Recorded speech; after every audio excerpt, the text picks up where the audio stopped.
Gusto mong mag-intern dito sa Howdy and to build apps with us? Matututo talaga kayo? Hi everyone, so this is week 2 of building a fitness coach management app with SmartFit. So lagi ko nakakalimutan on the previous weeks natin, hindi ako nakapagbigay ng update sa fitness journey natin. So ngayon, it's been 5 weeks of the journey and nagsimula ako from 91.4 kilograms at ngayon, we're now at 86.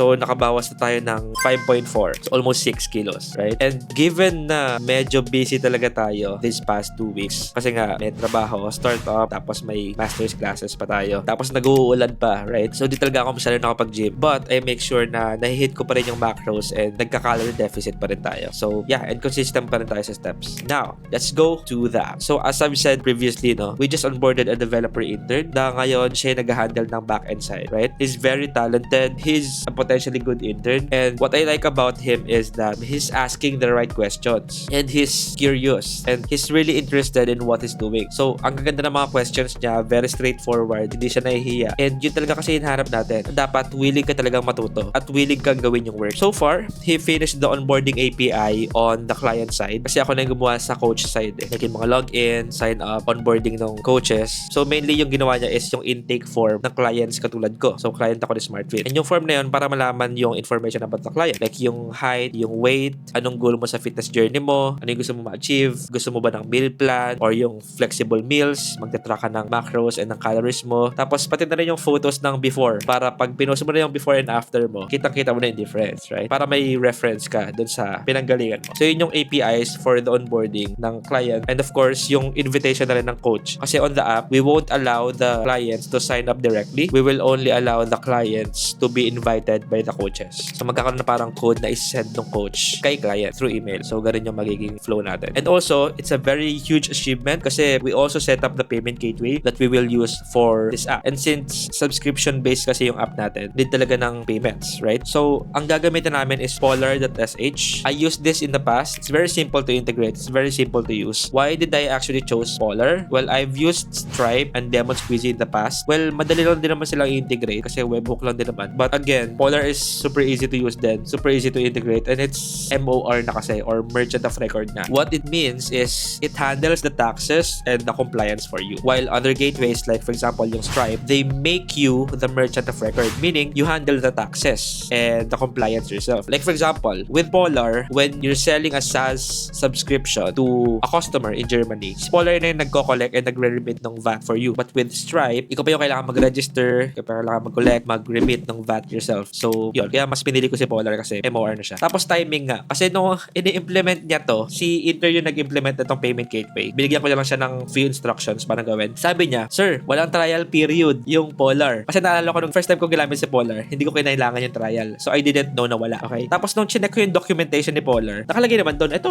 parang may trial naman nakalagay sa docs. Pero, nung chinek ko yung dashboard, yung mismong Polar dashboard namin, wala yung implementation ng trial. Hindi ko makita sa products. Tapos, para ma-verify ko, pumunta ako sa Twitter nila. Tapos doon ko nakita, sakto, September 23, a few days ago, nag-announce sila na i-release na nila yung trial. Yung mismong trial for subscriptions. Like, mag-aalaw ka ng 14 days trial, 7 days trial, bago mo singilin yung customer. So, ano nangyari? Nauna yung documentation, bago yung actual product, yung pag-release nila. And timing, kasi a few days ago lang nila na-release. Sakto-sakto. Kailangan na namin. So, yun yung nangyari sa payments natin, no? And ngayon, ang ginagawa ng intern, I gave him the task of deployment naman. So, dine-deploy na muna namin lahat ng nagawang APIs, mostly onboarding, sign up, login, and yung webhook na nagawa for the payment. So, i-deploy namin siya sa Cloud Run with CI/CD na sa Cloud Build naman. So, yun yung magiging setup namin. Para kada mag-deploy kami sa dev, sa staging, sa prod, is automatic nang nag-build and nag-deploy yung mga API namin. So, ganun yung gagawin natin. So, if you're asking bakit mostly Google yung ginagamit ko, because we have a lot of credits sa Google. So, we now have around $25,000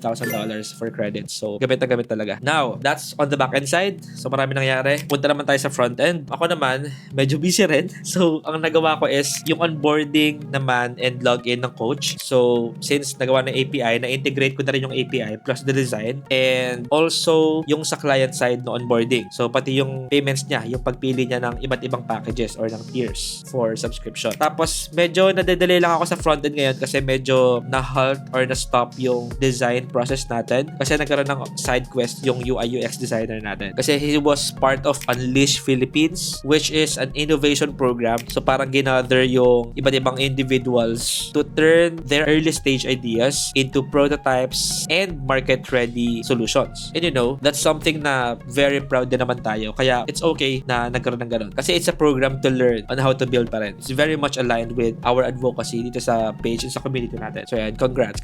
And yun, tapos yung utang ko sa components, tapos ko na rin pala yun. So I included all the different states. Di na ako gumamit ng storybook na usually ginagamit for building components. Nilagay ko na lang yung lahat ng components para matest ko. Nilagay ko siya sa isang page para nakikita ko yung mga components habang ginagawa ko siya. Habang wala pa yung pages para gamitin sila. So yan, right now, we're just waiting for the designs to finish para next week yung dashboard na yung tatrabahuin natin on the front end. Then, of course, I'll also have to create tickets or issues for the back end para doon sa intern natin para ready na rin trabahuhin yung other APIs. Kasi medyo mabilis siya matuto, medyo mabilis siya magtrabaho. And ikaw, if gusto mong mag-intern dito sa Howdy and to build apps with us, we're actually looking for front-end developer intern and UI UX designer intern. And yeah, we're very much open for applicants right now. And what we can promise you is matututo talaga kayo, hindi kayo magiging idle. We accept both part-time and full-time. Itong intern natin ngayon sa back-end is just part-time pero dami niya nagagawa. And there's actually a possibility na ma-absorb kayo after 3 months of your internship. And also, magiging exciting talaga yung gagawin niya. Hindi kayo mabobore kasi palagi may ginagawa. So, if you want to apply, sagutan nyo lang yung internship form na ilalagay ko sa comments below. If may kakilala kayo, share nyo na rin tong video, baka makatulong sa kanila. So yeah, ayun yung mga updates natin for week 2 of building a fitness coach management app with SmartFit. Yun lang. I'll see you on the next one.